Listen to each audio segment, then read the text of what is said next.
Hello and welcome everyone. So I'm going to do a brief video here on dry fasting, and I'll include some links below on some of the other intermittent dry fasting is actually what I'm referring to. Now, if you're not familiar with dry fasting, it's a form of fasting that's done without food or water, and then there's basically a soft dry fast, which includes showering and brushing teeth. On absolute dry fast or black fast is done without any contact, basically any contact to water. Now, when I'm talking about intermittent dry fasting, I'm talking about within a 24-hour period. And I'm not talking about somebody going days and trying to live without food and water, because that can be potentially dangerous for a lot of people if you don't know what you're doing. And have people win over 24 hours successfully? Yes, but usually those people were very advanced. They've done a lot of fasting in their life, and this is why I don't recommend it for anyone. And I personally don't do any dry fasting over a 24-hour period.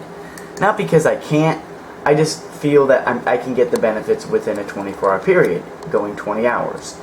But you really need to master an all-fruit diet and do other types of intermittent fasting before you work up to dry fasting. Can dry water fasting disconnect parasites?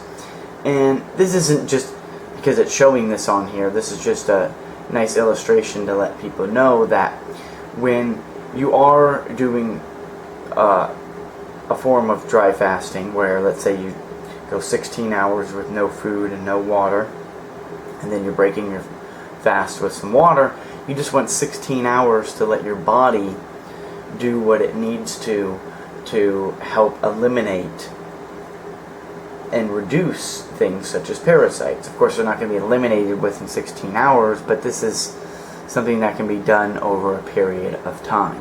But you should always start where you feel comfortable. And you really shouldn't start a dry fast if you have diabetes or any type of blood sugar issue, because you really have to ease into it. I mentioned this before, so this is not for everyone to do right away. So if you want to get your kidneys to filter much faster, doing a dry fast is really something that's going to help get your kidneys to filter much faster. And when your kidneys are filtering the waste, filtering and functioning are two different things, you'll be able to start, flushing out a lot of these issues, and you will notice healing will be sped up and much faster. But again, you always got to start at your own pace and work your way up. People just ask what dry fasting can do, and these are the benefits.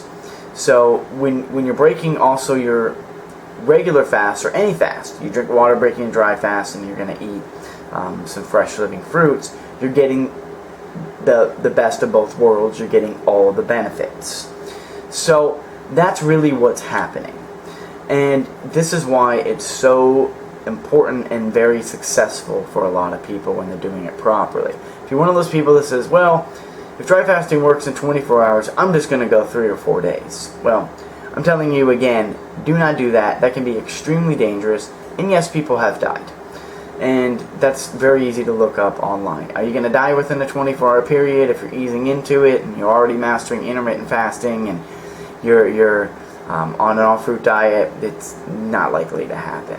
Now, if you have blood sugar issues and you're feeling that your blood sugar's dropped to nothing because you've never done any fasting in your life and you're trying to shock your body, I mean, that's just common sense not to do that at any period of time, even within the 24-hour period. So understand the difference. Can those people that have low blood sugar issues correct them? Absolutely. But you got to take the baby steps.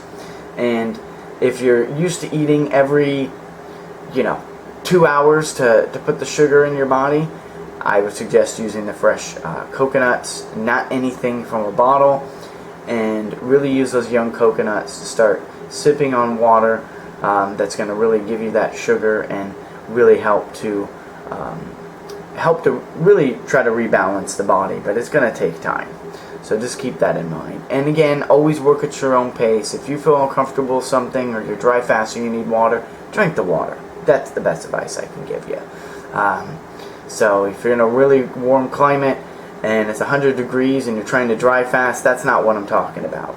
So you really need to do this in a comfortable climate, or at least a comfortable setting in your own home, and you can't be walking around in 100-degree heat or 90-degree heat or whatever it is, if it's especially really humid and dry in your area, and try to attempt a dry fasting to get your kidneys to really get boosted to start filtering any of the excess waste much faster and to improve healing. So again, this is still something that is advanced for a lot of people, but it can have this effect on the parasites, but you really want to be as dry as possible. And I don't brush my teeth, I don't do anything within that 20 hours. That's where I'm at now.